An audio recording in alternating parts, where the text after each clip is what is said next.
우리에게 주시는 하나님의 말씀은 사도행전 16장 25절에서 34절까지의 말씀입니다. 저와 여러분 한 절씩 교독하여 받들어 읽겠습니다. 이는 하나님의 말씀입니다.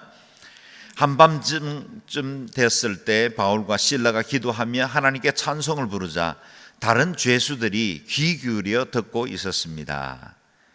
그런데 갑자기 큰 지진이 일어나 감옥이 기반부터 흔들렸습니다. 곧바로 감옥 문이 모두 열리고 죄수들을 묶고 있던 쇠사슬도 다 풀렸습니다. 간수가 잠 깨어 일어나 감옥 문이 모두 열린 것을 보자 죄수들이 도망친 줄 생각하고 칼을 뽑아 자살하려고 했습니다. 그때 바울이 큰 소리로 외쳤습니다. 당신 몸을 상하게 하지 마시오. 우리가 다 여기 있어. 간수는 등불을 달라고 하더니 불이 나게 달려들어와 부들부들 떨면서 바울과 실라 앞에 엎드렸습니다. 그러고는 그들을 밖으로 데리고 나오면서 물었습니다. 선생님들, 제가 구원받으려면 어떻게 해야 합니까? 그들이 대답했습니다. 주 예수를 믿으시오. 그러면 당신과 당신의 집안이 구원을 받을 것입니다.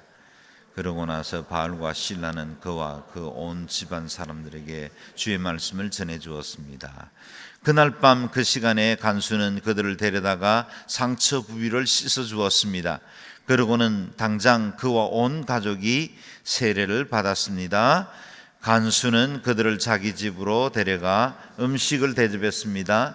그는 자신과 온 가족이 하나님을 믿게 된 것으로 인해 기쁨이 가득했습니다. 아멘.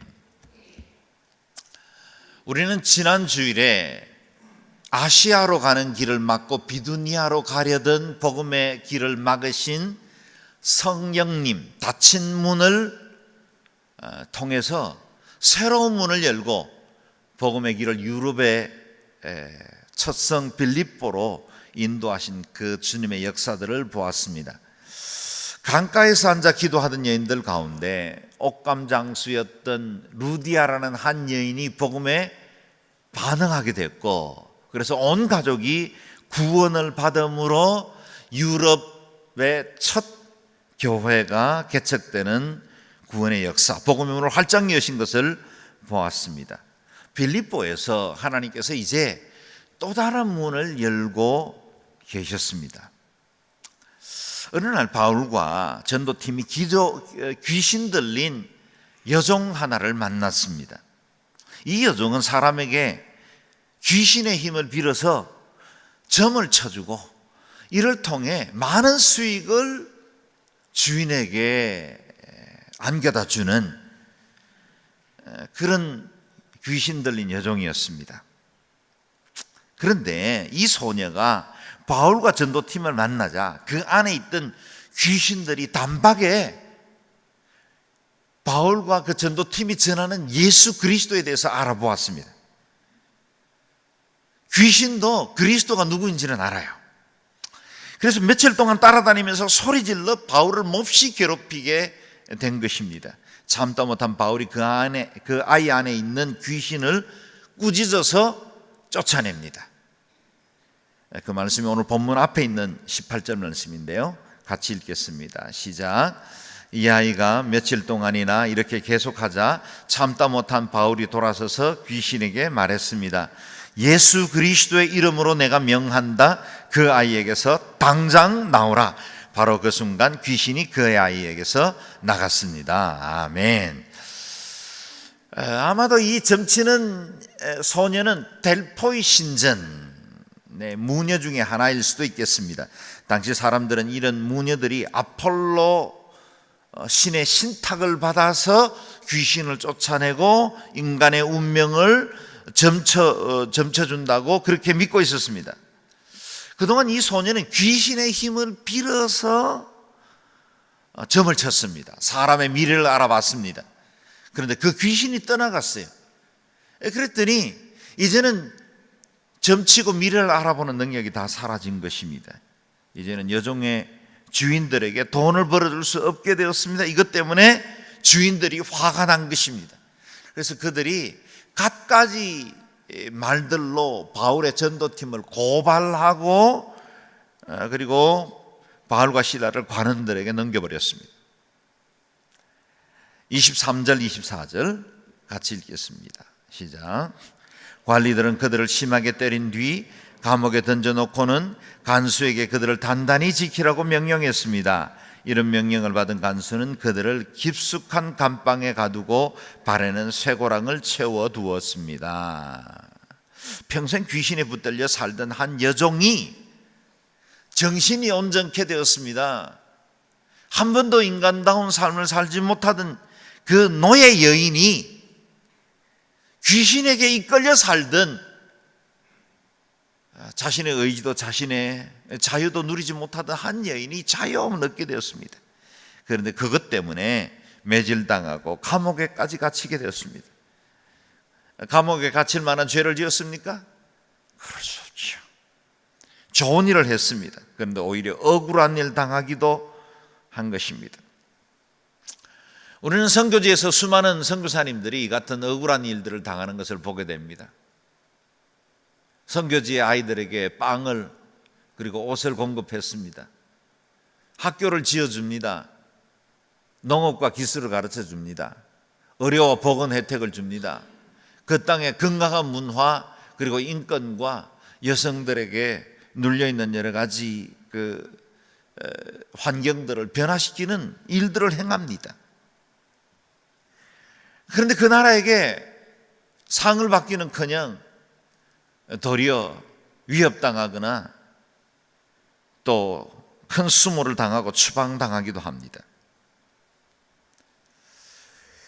복음 앞에 귀신들이 쫓겨나가기도 하지만 동시에 그 귀신들은 그 지역을 붙들고 있는 그 신들이 거기 정사와 권세들, 그곳에 있는 권력자들의 힘을 빌어서 선교를 방해하기도 하고 복음 전가하는 일행들의 길을 회방하기도 합니다. 바보 행제는 이렇게 위험한 일이고 억울한 일을 가는 길입니다.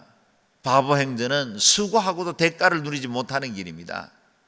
우리가 추구하는 이 바보 행전, 예수 그리스도를 바로 보여주는 사람이 되는 일은 결코 쉬운 일이 아닙니다. 이같이 내가 희생하고 수고하지 않으면 하나님의 나라는 전파되지 않습니다. 사도 바울의 일행이 그같이 복음 전하다가 오히려 좋은 일 하고도 매를 맞고 수치를 당하는 일을 당했습니다. 바울은 로마 시민권자입니다. 권리를 주장할 수 있었습니다. 그는 헬라에 능한 철학자입니다. 궤변에 능합니다. 얼마든지 그들을 고발하는 노예의 주인에게 합당한 말들로 그들의 모든 이론들을 꺾을 수 있었습니다. 그러나 결코 저항하지 않고 복음과 주를 위해 당하는 고난을 즐겁게 받아들였습니다. 오히려 그들은 하나님을 찬송하는 선한 일을 선택합니다. 고난당했지만 찬송합니다. 어려웠지만 수모당했지만 오히려 하나님을 높이기 시작한 것입니다. 25절 같이 읽겠습니다. 시작. 한밤중쯤 됐을 때 바울과 실라가 기도하며 하나님께 찬송을 부르자 다른 죄수들이 귀 기울여 듣고 있었습니다. 아멘. 한밤중쯤 되었다 그랬습니다. 깊은 밤을 의미합니다. 상처 부위가 아파오고 제대로 누워 잠조차 청하기 힘든 시간입니다. 이스라엘의 법에는 사람들을 매질할 때 40대 이상은 때릴 수가 없었습니다. 그래서 40에 하나 감한매를 사도 바울은 3번 맞았다 그렇게 고백하고 있습니다. 그러나 지금 여기는 로마의 법을 따르고 있습니다. 얼마만큼 맞았는지 모릅니다. 수많은 태장을 당한 것 같습니다. 온몸이 욱신거리고 쑤셔 왔을 겁니다. 그 상처 난 부위가 피가 터졌고 그리고 그것들이 점점 더 밤이 되자 고통스러웠을 겁니다. 바로 그때 바울과 실라는 상처에다가 자신을 내어 맡기지 않고 하나님 앞에 기도하고 찬송하기로 결정했습니다. 그리 큰 소리로 찬양을 불렀던 것 같지는 않습니다. 그런데 그 조용한 찬송이 빌립보에 갇혀있던 다른 죄수들에게도 은혜와 감동으로 전해지기 시작한 것입니다. 아무도 잠 좀 잡시다, 시끄러워, 그렇게 말하지 않았습니다. 소음이 아니었습니다. 다른 죄수들에게도 은혜와 평안을 주고 있는 그런 찬양이 되었습니다. 저렇게 두들겨 맞고 부르는 찬양이 신기하기도 했을 겁니다.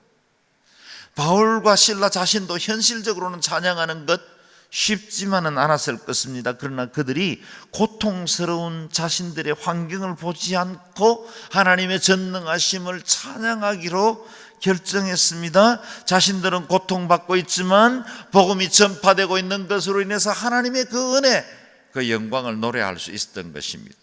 사도 바울은 후에 데살로니가전서 2장 2절에서 이때의 사건을 이렇게 회고하고 있습니다. 같이 한번 읽어볼까요? 시작. 너희가 아는 바와 같이 우리가 먼저 빌립보에서 고난과 능욕을 당하였으나 우리 하나님을 힘입어 많은 싸움 중에 하나님의 복음을 너희에게 전하였노라. 아멘.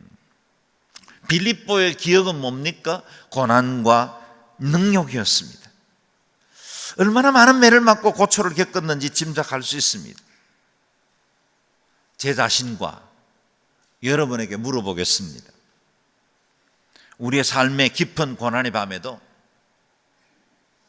우리가 이렇게 억울한 수모를 당하고 원치 않는 세상의 여러 매질을 통해 고난받고 있고 받은 상처로 인하여 쓰러질 때도 찬송하며 감사할 수 있습니까? 하는 것입니다. 정직하게 자신에게 물어보면 목사인 저도 답이 쉽지 않은 것이 사실입니다. 쉽지 않습니다. 이렇게 힘들고 어려운 시간에 찬양을 하며 하나님 앞에 감사하는 것, 사람의 마음으로는, 인간의 성정으로는 쉽게 고백하고 말할 수 있는 것 아닐 것 같습니다. 그러나 한편 이렇게 생각해 봅시다. 찬송을 할 수 없을 만큼 힘이 들기 때문에 우리가 감옥 한켠에 쭈그리고 앉아 끙끙 앓고 이런 상황을 당하게 하신 그 하나님을 원망하거나 나에게 어려움과 상처를 준 사람들에 대해서 비난하거나 그들에 대해서 정죄한들 이 상황이 해결되겠습니까? 내가 내 아팠던 기억들을 붙들고 옛 상처를 통해서 내 안에 계속해서 곱씹고 있으면 이 문제가 해결되겠습니까? 만약 내가 그 상처 때문에 아파하고 쓰라리 한다 한들 그 문제가 해결되지 않는다면 다른 길을 찾아야죠. 쉽지 않지만 다른 방법을 찾아야만 합니다. 감사하게도 저와 여러분에게는 다른 길이 있습니다. 다른 해법을 가르쳐 주셨습니다. 바울과 실라는 그것을 선택하기로 결정했습니다. 그것은 오늘날 우리가 당한 고통스러운 기억을 뛰어넘는 하나님의 임재, 하나님의 선하심, 하나님의 능하심을 믿고 붙들기로 결정하는 것입니다. 저와 여러분은 어떤 어려운 환경, 어떤 조건에서도 찬송할 수 있습니다. 우리는 선택할 수 있습니다. 고난 때문에 신음하는 고통을 바라기보다는 하나님 앞에 찬송하거나 우리의 기도의 은으로 변화시키기로 결정할 수 있습니다. 그때 하나님의 능하신 손이 우리 가운데 함께 하시는 것입니다. 찬송의 권능입니다. 26절을 같이 읽겠습니다. 시작. 그런데 갑자기 큰 지진이 일어나 감옥이 기반부터 흔들렸습니다. 곧바로 감옥문이 모두 열리고 죄수들을 묶고 있던 쇠사슬도 다 풀렸습니다. 아멘. 바울과 실라가 기도하고 찬양할 때 갑자기 큰 지진이 일어났습니다. 큰 지진이 일어났어요. 요즘도 여기저기에서 지진의 소식이 들려지는 것을 보면 이날 일어난 지진이 꼭 바울과 실라의 기도와 찬송 때문이었다라고만 단정하기는 힘든 것도 사실입니다. 그렇게 말하는 사람들, 그렇게 반문하고 싶은 사람들도 있을 겁니다. 실제로 우연히 그 시간에 지진이 일어날 수도 있습니다. 그러나 그 지진 때문에 감옥문이 다 열리고 사람들을 묶고 있는 쇠스랑이 다 풀렸다는 건 어떻게 해석하겠습니까? 오로지 하나님께서 행하신 일이라고 할 수밖에 없습니다. 또 이런 생각도 해봅니다. 두 사람의 찬성이 없이도 하나님은 이 같은 기적을 일으키실 수 있는 분이십니다. 그런데 왜 찬송과 기도를 통해서 지진과 옥토가 움직이고 쇠스랑이 다 끊어지는 일들을 보이셨을까요? 하나님은 언제든지 당신의 기적을 우리의 의지나 우리의 감정의 상태, 우리의 기도의 고백과 상관없이 행하실 수 있는 분이십니다. 그러나 하나님은 우리가 주님 앞에 주의 전능하심을 바라보고 기도의 자리로 나오고 어려운 환경 중에도 찬양으로 주님의 그 거룩하심을 인정하기를 기다리세요. 우리 예수님께서 말씀하신 같이 우리가 기도하기 전에 하나님은 우리가 구할 것을 다 아시는 분이세요. 여러분, 우리의 기도의 언어로 우리의 필요가 조합된 단어로 고백되기 전에도 하나님은 우리가 무엇을 원하는지, 우리의 마음속에 무엇이 가장 필요한지도 다 아세요. 그런데 하나님은 우리가 기도하기를 기다리세요. 에스겔서 36장 36절의 말씀처럼 인자야 그래도 기도해야 할지니. 하나님 다 아세요. 하나님 역사를 주관하세요. 온 인류를 다스리십니다. 우리 가정의 모든 형편을 다 아시고 내 속의 신음소리까지 모든 필요를 다 아시는 분이세요. 그럼에도 불구하고 하나님은 우리가 기도하고 찬양하기를 기다리세요. 찬양은 무엇입니까? 하나님의 전능하심을 인정하는 거예요. 내가 지금 고난당했어요. 매맞았어요. 어려워요. 힘들어요. 상처받았어요. 그런데 그것이 나의 문제로 그치지 않고 내가 찬송하기 시작하면 그 문제가 내 손에서 주님의 손으로 옮겨지는 거예요. 그게 찬양이에요. 내 힘으로 해결하고 내 생각과 내 지혜, 내 운명처럼 받아들이면 그게 내 문제 안에 남아있어요. 그러나 그 문제를 하나님 앞에 올려드리면 그것이 찬양으로 변화되기 시작해요. 여러분, 내가 힘들기 때문에 그 힘든 것이 변화되어서 찬양하는 게 아닙니다. 내 기도가 응답됐기 때문에 찬송을 시작하는 게 아니라 내 어려운 현실과 내 문제 그 자체를 찬양하기 시작하면 그때 그 환경 가운데 주님의 주대심이 드러나기 시작하는 거예요.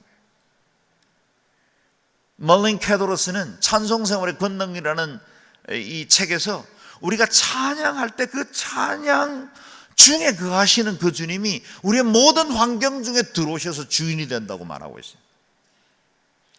여러분, 환경이 변화되도록 기도하지 마시고 내 모든 문제들을 다 거두어 가시기를 기도하지 말고 그 문제 그 자체를 찬양하십시오. 하나님, 내게 이같이 어려운 일들이 있는 것을 찬양합니다. 내 삶의 문제가 여전히 힘들고 내 감정은 이것을 이겨내기가 어렵지만 주님, 이 환경을 주신 분도 하나님이시오니 주님 찬양받기를 원합니다. 그래서 찬양하면 그때부터 내 문제가 하나님의 손으로 옮겨져요. 하나님의 손으로 옮겨지면 그때부터 하나님이 통치하세요. 하나님이 일하시면 언제나 그 결과는 완전합니다. 하나님이 지배하는 그 모든 일들에는 주께서 계획하신 모든 것이 합력하여 이루신 그 선하심이 드러나게 되어 있어요. 찬송은 언제 합니까? 고난 중에 찬양하는 것입니다. 내가 가장 힘들고 어려운 깊은 밤을 통과하는 그 시간은 가장 찬양하기에 좋은 시간입니다.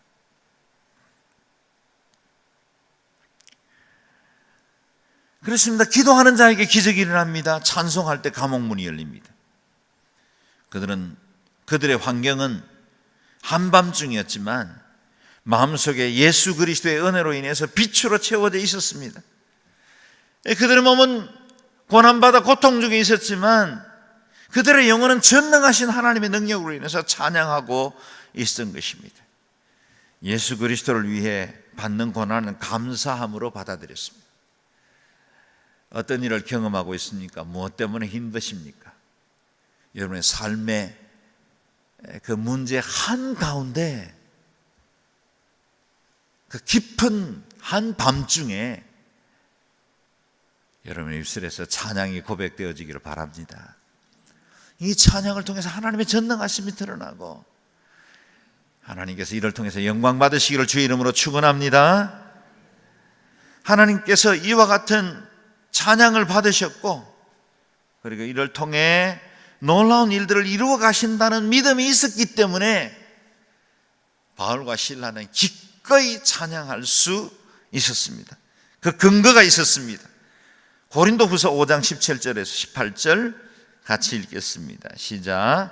우리가 잠시 받는 환난에 경한 것이 지극히 크고 영원한 것에 중한 것을 우리에게 이루게 함이니 우리가 주목하는 것은 보이는 것이 아니요 보이지 않는 것이니 보이는 것은 잠깐이요 보이지 않는 것은 영원함이라. 아멘. 여러분 이 본문 말씀을 잘 주목해 보십시오. 자막 계속 띄워주세요.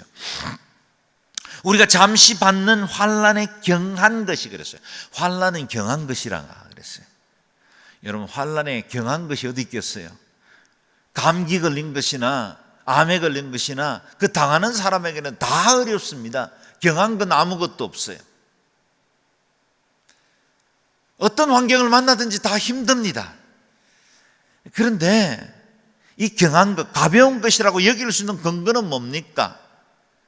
비교하는 거예요. 장차 앞으로 주어질 그 크고 영원한 것에 비교하면 경한 거예요. 지극히 크고 영원한 영광의 중한 것을 우리에게 이루게 합니다.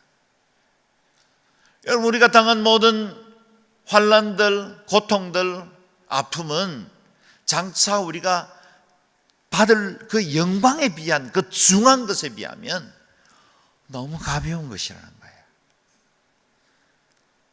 지금 내 문제만 몰입해 보면 너무 고통스러워요. 이겨내기 힘들어요. 그러나 장차 하나님의 주어질 위로와 회복, 치유, 온전케 하시는 것을 바라보면 그게 얼마나 가벼운 것인지 알아요. 내가 몸살을 하면서 밤새 끙끙 앓으면 그 밤이 너무 고통스럽잖아요.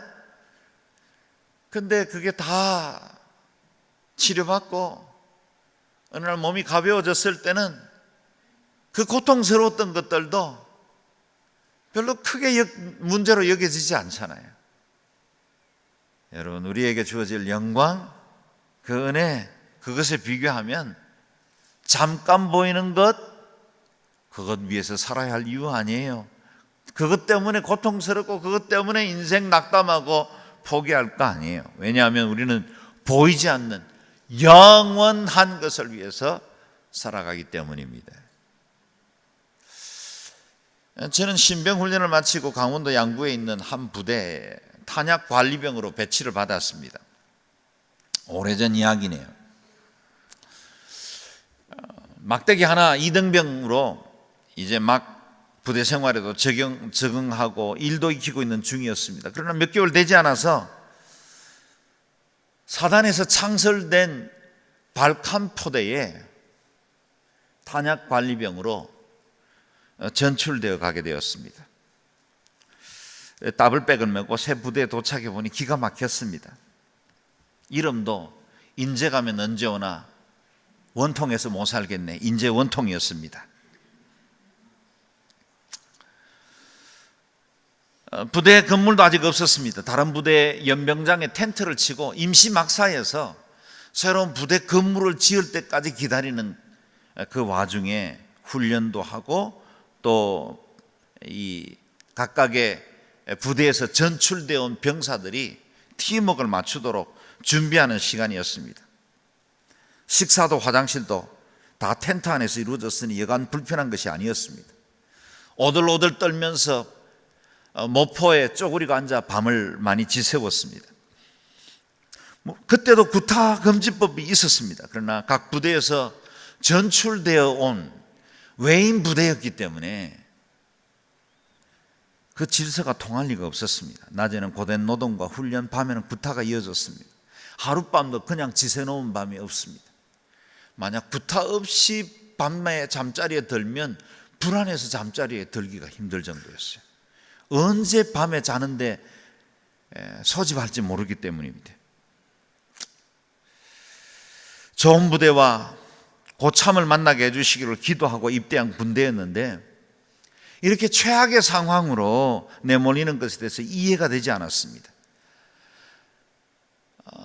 청년의 때 막 예수 그리스도를 만나고 그 주님이 너무 좋아서 거의 교회에서 살다시피 하고 주님을 위해서 온 마음과 사랑을 다해서 충성하던 제 젊은 날에 군대에 가서 이런 일을 만나니까 너무 주님이 원망스럽기도 했습니다.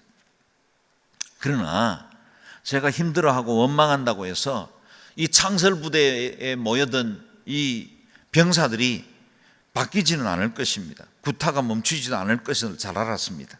한 가지 제가 할 수 있는 일은 더욱더 주님을 붙들고 예배하는 일이었습니다. 물론 주일이 되었을 때 이제 막대기 하나 단 이등병이 주일은 꼭 지키겠다고 막사를 나서는 일 그 자체가 쉽지 않았습니다. 앉아있어도 바늘방석이었습니다. 예배 끝나고 돌아가면 더 많은 수모와 노동이 기다리고 있었습니다. 그러나 주일 예배 지키는 일 타협하지 않았습니다. 회식의 술자리에 타협하지 않았어요.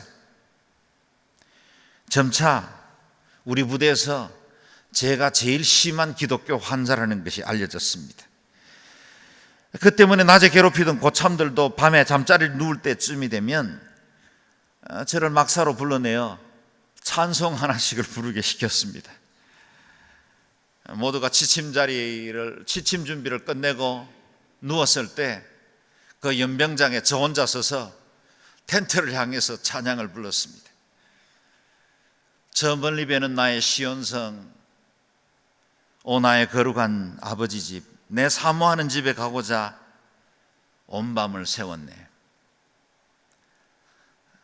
지금은 목소리가 좀 듣기가 거북하지만 옛날엔 그렇지 않았습니다. 제가 홀로 서서 찬양을 부르면 온 막사가 지죽은 듯 조용했습니다. 믿는 이든 다른 종교를 가진 이든 찬양에 귀 기울여 들었습니다. 어떤 날은 온종일 얼차례를 당하고 나를 괴롭히던 그 고참들을 위해서 찬양을 부르는 것 자체가 싫은 적도 있었습니다. 그러나 찬송을 계속하면서 힘들던 군 생활에 저도 용기를 얻고 많은 고참들도 도의병의 찬송을 들을 때 참 마음의 위로가 받는다, 그런 고백들을 슬쩍 해주는 것을 듣게 되었습니다. 그리고 저는 그 부대에 제일 독한 예수쟁이로 찍혔기 때문에 제가 하는 종교 행위는 무엇이든 인정을 받았습니다. 당연히 회식 자리에도 술을 권하지 않습니다. 후에는 군종사병으로 되었습니다. 발칸포대 신앙생활을 이끌 수 있는 자로 쓰임받게 된 것입니다. 사랑하는 여러분, 인생의 깊은 밤을 통과하고 계십니까? 그러나 언제나 밤이 깊을수록 새벽이 밝아오고 있다는 사실을 기억하십시오. 로마서 8장 18절에 고백하기를 생각한데 현재 고난은 장차 우리에게 나타날 영광과 족히 비교할 수 없도다. 장차 나타날 영광과 비교해보면 우리가 당하는 그 어떤 고난도 그 고난은 유익한 것이 될 것이고 우리를 온전하게 빚어가는 것이 될 것이고 그리스도의 사람으로 주의 뜻을 이루어 나가는 도구로 삼아 주시는 것입니다. 어떤 환경을 만나든지 주님 붙드는 일에 약하여지지 않기를 주의 이름으로 축원합니다. 감옥 같은 환경에서 가더라도 찬송하다 보면 어느 날 옥터가 움직일 것입니다. 내 인생의 감옥문이 열 것입니다. 나를 묶고 있는 그 쇠사랑이 끊어지는 날이 올 것입니다. 찬송합시다. 찬송하되 언제까지 계속해야 합니까? 나를 묶고 있는 쇠사랑이 끊어질 때까지. 비록 내 눈앞에 현실적으로 문제가 해결되고 기도가 당장 응답되지 않더라도 찬송하는 일 멈추지 않기를 바랍니다.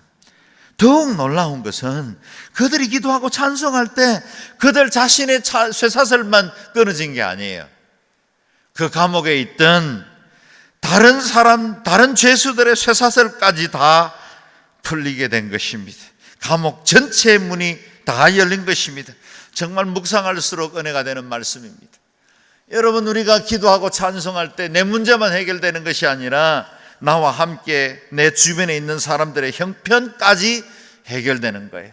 기업을 이끄는 분들은 늘 직원들, 그리고 직원들 가족들까지 마음의 부담을 갖고 있는 것 잘 압니다. 우리 기업이 어려워지면 직원들 그리고 그 속한 가족들까지 다 어려워지는데, 오너들은 다 그런 마음의 부담을 갖고 있는 걸 제가 보게 됩니다. 사랑하는 여러분, 내 문제가 해결되면 내 인생의 감옥문만이 열리지 않고 내 쇠사슬이 끊어질 뿐만 아니라 나와 함께하는 주변의 가족들 그리고 직원들의 문제들도 해결되는 것을 보게 됩니다. 여러분에게 그와 같은 축복들이 있길 바랍니다. 단지 바울과 실라가 찬송할 때 그들이 찬송을 따라 부르던 사람들이 아니에요. 단지 그냥 귀 기울여 듣기만 했어요. 그런데 함께 그들에게도 기적이 일어난 거예요. 우리가 예수 믿는 거 알아요. 저 사람 예수 재직인 거 알아요. 그런데 그 사람의 문제가 해결될 때 그 사람만 복 받는 게 아니라 그 회사가 함께 복을 받고 주변에 있던 사람들이 함께 여러 가지 마음의 문제들, 슬픔에 잠겨 있던 것들, 그런 문제들이 해결되는 축복을 보게 되고 누리게 되는 은혜가 있는 거예요. 하나님의 선하심과 능력을 보여주신 것입니다. 사랑하는 여러분, 우리가 배를 타도 요나의 배를 타면 함께 풍랑을 만납니다. 그러나 사도 바울과 배를 타면 풍랑을 만났는데 그 풍랑 중에도 구원을 함께 받는 거예요.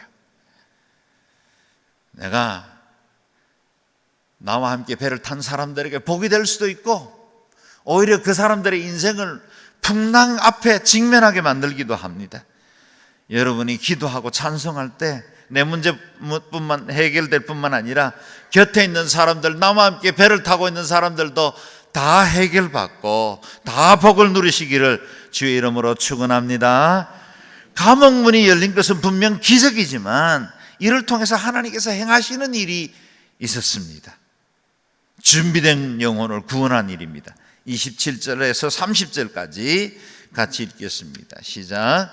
간수가 잠 깨어 일어나 감옥문이 모두 열린 것을 보자 죄수들이 도망친 줄 생각하고 칼을 뽑아 자살하려고 했습니다. 그때 바울이 큰 소리로 외쳤습니다. 당신 몸을 상하게 하지 마시오. 우리가 다 여기 있어. 간수는 등불을 달라고 하더니 불이 나게 달려들어와 부들부들 떨면서 바울과 실라 앞에 엎드렸습니다. 그러고는 그들 밖으로 내리고 나오면서 물었습니다. 선생님들, 제가 구원을 받으려면 어떻게 해야 합니까? 아멘.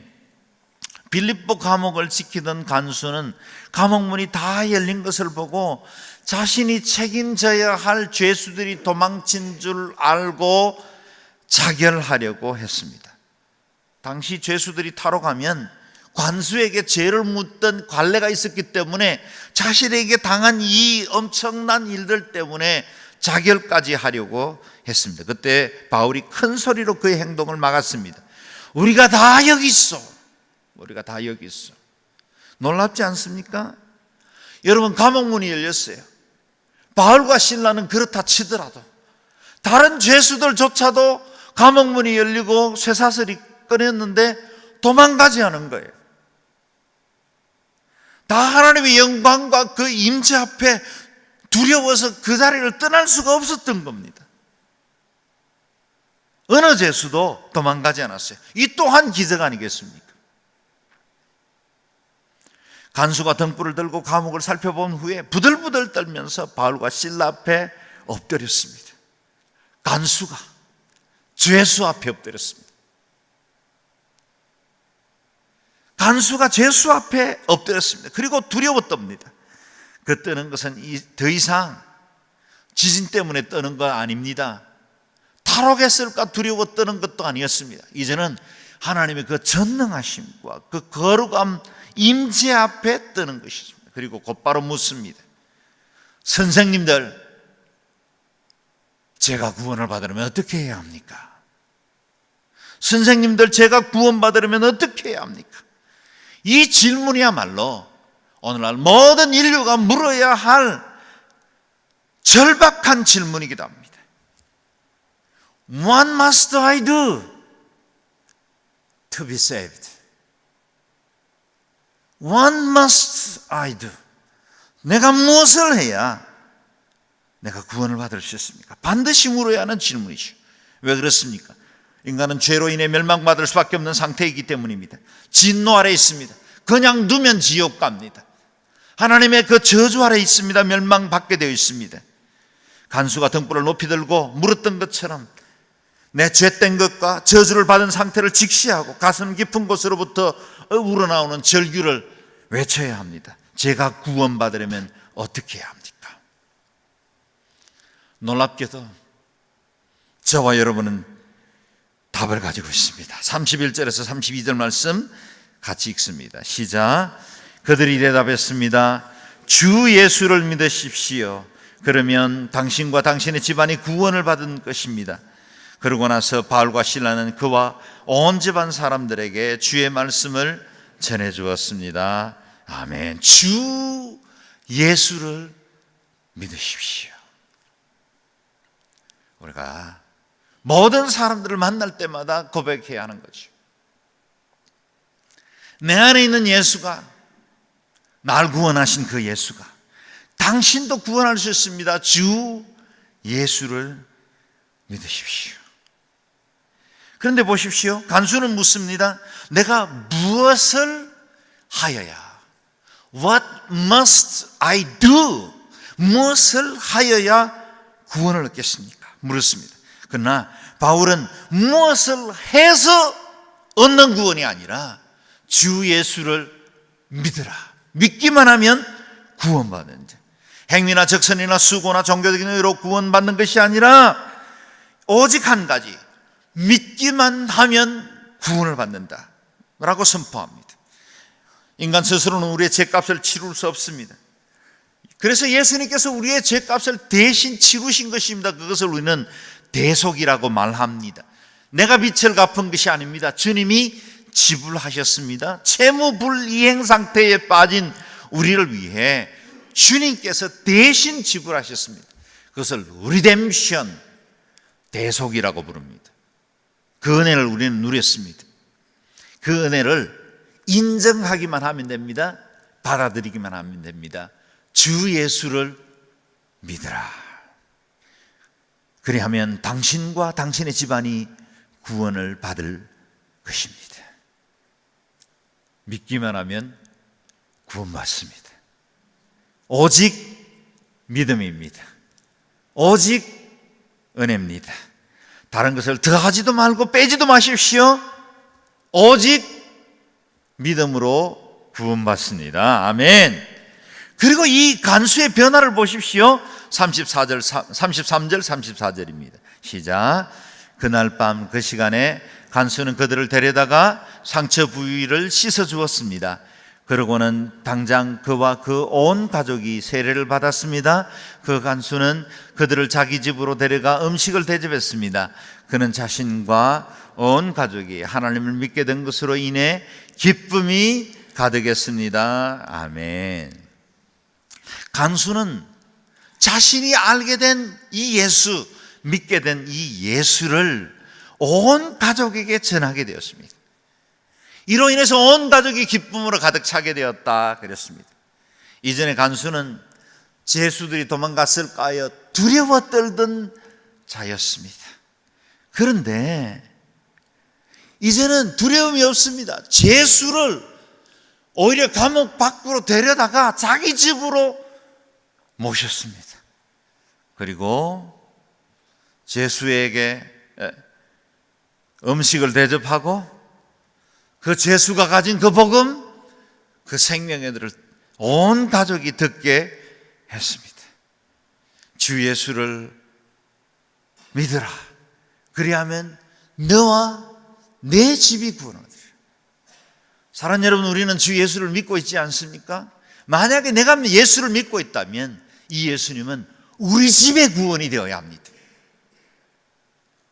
내가 만약 예수를 믿고 있다면 믿지 않는 내 아내, 내 남편이 구원을 받아야 합니다. 내 자녀들이 구원받게 해야 합니다.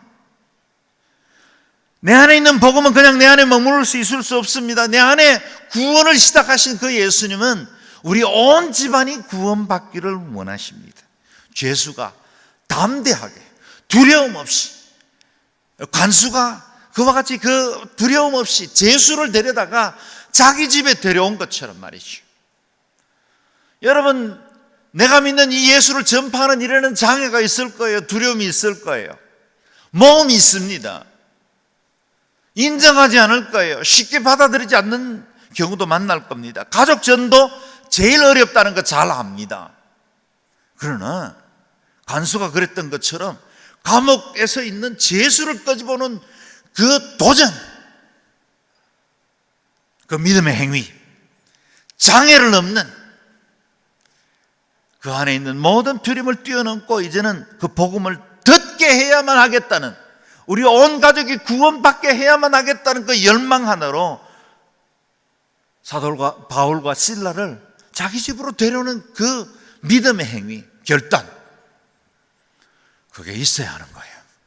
그래야 온 집안에 구원이 임하는 겁니다. 혹 집안의 짝믿음으로 남편과 아내의 구원을 위해서 기도하는 분들이 계십니까? 우리 자녀들이 아직 온전히 예수 그리스도를 알지 못한 채로 살고 있습니까? 오늘 이 본문 말씀에 따라 여러분 집안에 있는 감옥문도 열리고 옥토가 움직이고 믿지 않는 가족들을 묶고 있는 쇠사슬들이 다 끊어지는 축복들이 있기를 바랍니다. 모든 사람들에게 그리스도가 소개되어지고 온 집이 여러분에게 임했던 것처럼 여러분 가정 안에 구원이 임하시기를 주의 이름으로 축원합니다. 어떤 어려운 환경, 어떤 조건을 만나더라도 기도하고 찬송하기를 그치지 마시기를 바랍니다. 내가 생각하지 못한 방법으로 하나님은 문을 여실 것입니다. 옥문도 여십니다. 쇠사슬도 풀리게 하십니다. 하나님을 신뢰하고 찬양하기를 멈추지 마십시오. 여러분 안에 새로운 구원이 임하고 온 집이 구원받는 축복이 임하기를 주의 이름으로 축원합니다. 아멘. 이 시간에 같이 우리가 통성을 한번 기도할 때 사랑하는 여러분 가족과 믿지 않는 주변의 친인척들을 위해서 기도하는 시간이 되었으면 좋겠습니다. 주여, 주 예수를 믿으면 너와 온 집안이 구원을 받게 하신다고 하셨는데 주여, 저를 통해 이 구원이 이루어지게 하여 주옵소서. 두려움을 뛰어넘고 모든 장애와 환경을 뛰어넘어 감옥문이 열리고 쇠사슬이 끊기는 축복들이 우리 집안에도 일어나게 하여 주시옵소서. 통성으로 같이 기도하겠습니다.